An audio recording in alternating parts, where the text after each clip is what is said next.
Hi, I'm Cakes by Emma and welcome back to my channel. Today, we're still in spooky season, so I'm gonna make some Halloween cupcakes. What I'm gonna do is I'm gonna do a 3-tone buttercream swirl with 3 different colors. We're gonna do orange, purple, and black, and then I'm gonna finish each of them with a little fondant topper. Nice. For today's tutorial, you're going to need cupcake cases, a cupcake recipe, buttercream. I like to use American buttercream, but you can use any buttercream you'd like. Fondant, I use shop bought fondant. You can use whatever brand you like or make it yourself. Cling film, piping bag and a nozzle. Colors, I like to use Color Mill, but you can use whatever color you like. You don't even have to use the same colors that I do. Some edible markers and Stamp and Cut from Sweet Stamp, because they're my absolute favorite, but you can choose whatever decoration you want on top. I'm using Halloween themed ones today because they're Halloween cupcakes. So step 1 is bake your cupcakes. I have mine already baked here and ready to go. I don't have my recipe published anywhere, but a quick Google search, BBC Good Food will have a really good cupcake recipe, or if you want, use a box mix. For step 2, I'm gonna fast forward a bit and I'm gonna make my toppers because I wanna let them set for a little bit before I put them on the cupcake. The reason we do this is to let them get a little bit firm so that when you put them on the cupcakes, they don't go all floppy. It also makes it easier to use the edible markers that I'm gonna use later on. Okay, so toppers. I'm gonna do these first to make it easier later on. I have a few different colors of fondant here. I prepped these earlier using store-bought fondant and some oil-based colors. I use a few drops and then knead the fondant to disperse the color. I start with a bit of corn flour to help them not stick to the table. Then just using a rolling pin to flatten them out. I go about a ½ inch thick or about 1 centimeter. Today I'm using Stamp and Cut from Sweet Stamp. If you want to check them out, the link will be in the description below. You first stamp onto the fondant, give it a little roll with the rolling pin, and you're left with an imprint. You then use the matching cutter to cut around the imprint to finish off the topper. For these cupcakes, I've got a gravestone, a witch's hat, a pumpkin that's more cute than scary, a resting witch face from last week's video, and a colony of bats, not a swarm, even though that's a cooler name, and a Frankenstein's monster. I've got a variety of cutters, but if you're doing it at home, you could just use one cutter and make them all nice and uniform, or just use different color fondant for a bit of variety. Step 3 is I'm going to prepare the buttercream for piping. For the buttercream swirls, I want to have a 3-tone effect using purple, orange, and black. So for this, I'm going to need some cling film. Okay, so for 3-tone buttercream, you're going to start with a large piece of cling film or plastic wrap, depending where you're from. Lay it out flat and you're just going to roughly spoon your buttercream in lines. I've gone for orange, purple and black. It doesn't have to be neat at this point, just 3 lines. But make sure you've left a good amount of plastic at both ends to be able to roll it all up. You're going to take the edges of the plastic and meet them together in the middle, just like I've done here.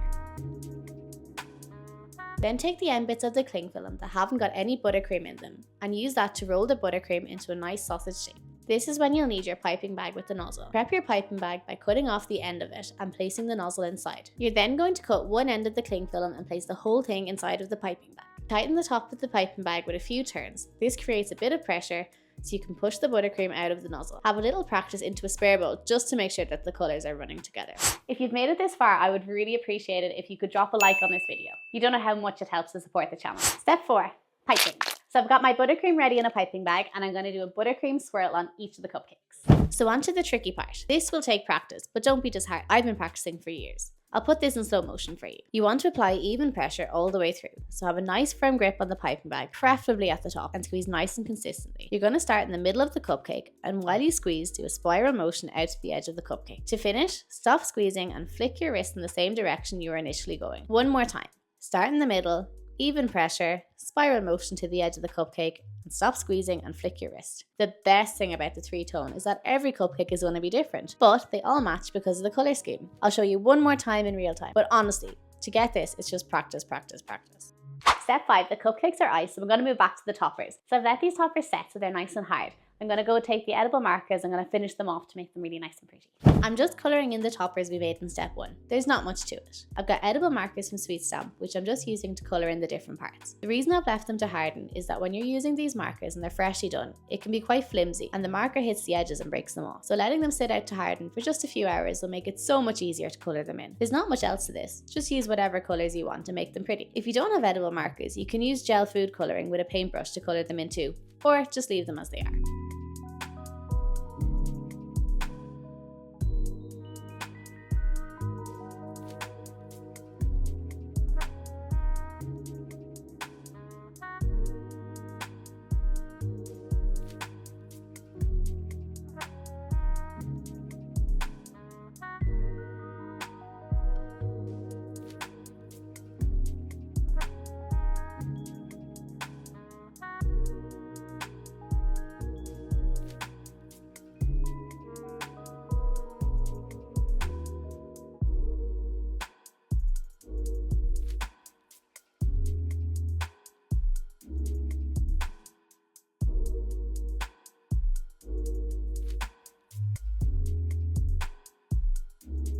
Step 6, now that the toppers are all done, let's get them on the cupcakes and then they're finished. So as you can see here, I'm being a bit pedantic, but I'm finding the best side of the cupcakes and facing them towards the camera. It's not super necessary, but if you spent a lot of time and effort on your treats, you want them to look the best. So find which side looks the best and face them all in the right way. Now, my toppers are quite small compared to my cupcakes, but that's okay. It just means that I won't put them in the center. I'll offset them all on the same side, but just do whatever looks good to you. So here we are, finished Halloween cupcakes.